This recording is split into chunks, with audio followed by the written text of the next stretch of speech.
A beautiful temple town called Uttaramerur stands on the shores of a lake about 2 hours drive from Chennai.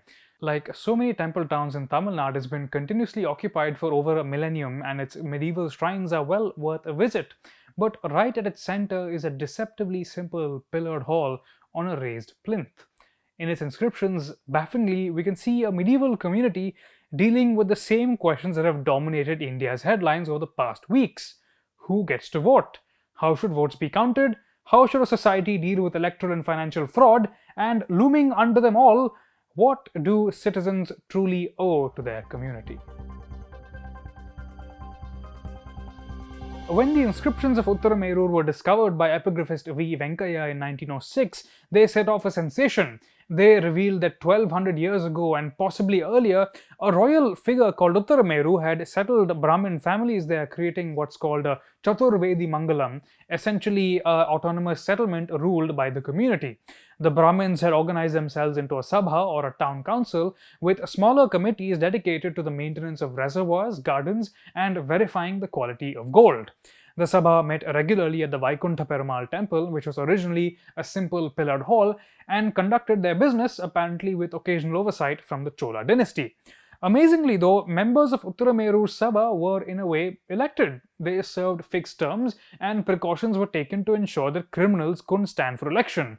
The inscriptions on the temple Venkaya found provided a public record primarily from the 9th to 12th century CE of the Sabha's works, procedures, and commitments.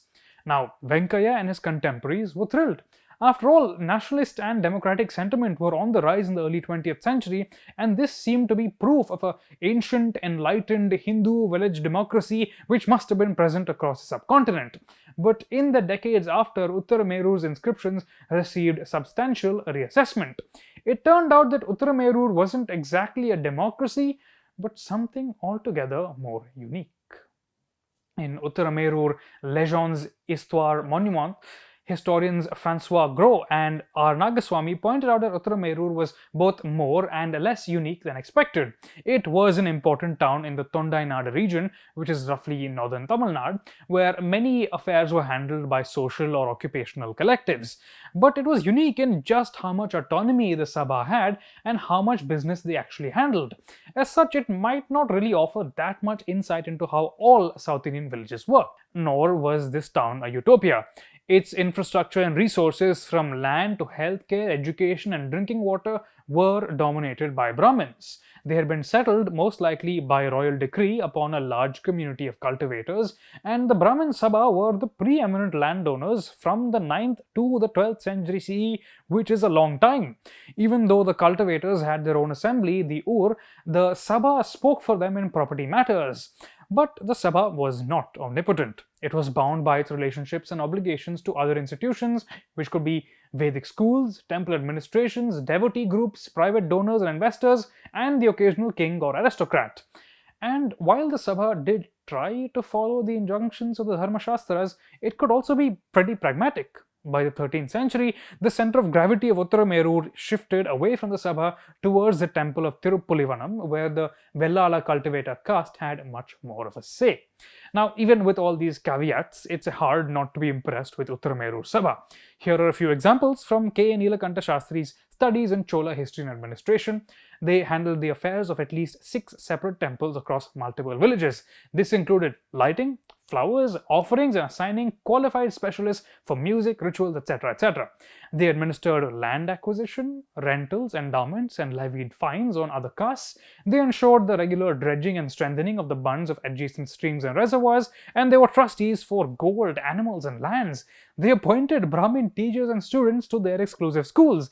How on earth did they manage to get all this done? In 919 and 921 CE, the Chola king Parantaka I, who was the great-grandfather of the famous Rajaraja I, sent an emissary to Uttaramerur.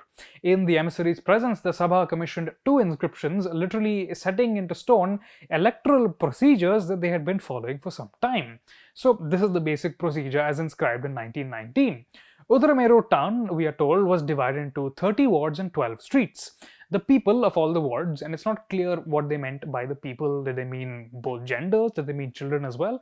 They were all to gather and write on little clay tickets the names of their candidates. candidates were to be propertied, they had to be aged between 30 and 60, they had to be educated in the Vedas and possess material and spiritual purity. Anyone who had served in the Sabha committee within the past 3 years could not stand for elections, neither could their relatives, and the election itself was conducted in the open. The tickets were placed in a pot, and a little boy who could not yet read was to draw the tickets out. Each street was to have at least one representative on each committee. We can already sense some of the Sabha's motivations in this. The property and education requirements guaranteed that only Brahmins would be on the committees and only Brahmins would wield executive power. At the same time, there are also some far-sighted ideas which, according to Professor Shastri, could only have come from hard experience. Each street of the town was to have representation on each committee. Gardens, water, gold.